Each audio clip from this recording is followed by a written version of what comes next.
আপনি তো সিগারেট খান, এখন যারা সিগারেট খাচ্ছে তাদেরকে পুলিশে জরিমানা করতেছে। এইসব বিষয় নিয়ে আপনার কোনো যদি আলোচনা আছে, যদি থাকে আমার দর্শকের উদ্দেশ্যে, আমার দর্শককে একটা ভালো একটা মেসেজ দেন। আপনি এই বিষয় নিয়ে কি বলার? আজকে আপনাদের মাঝে একটা বিষয় নিয়ে কথা বলার জন্য আসলাম।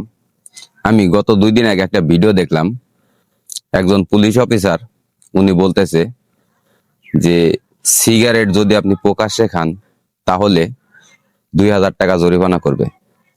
অনেকদিন আগে আমরা শুনেছিলাম যে যদি আপনি জনবহুল এলাকায় যদি সিগারেট খান তাহলে আপনাকে 300 টাকা জরিমানা দিতে হবে।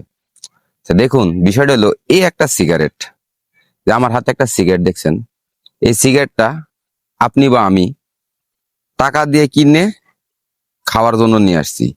বিষয়টা হলো এই টাকা দিয়ে যে সিগারেটটা কিনছি, কেনার পরে যদি এই সিগারেটটা খেতে যেয়ে যদি আমার 2000 টাকা জরিমানা দিতে হয়, তাহলে এর সাথে দুঃখজনক ঘটনা আর থাকে না।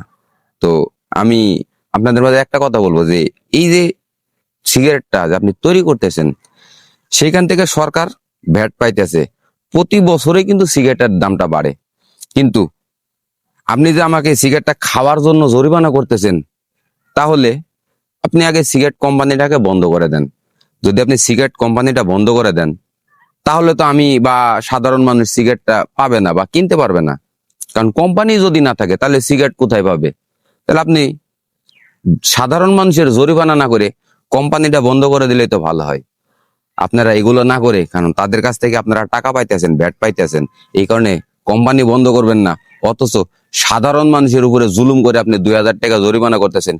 এটা কোন দেশে বসবাস করি ভাই? আমার মাথায় ধরে না।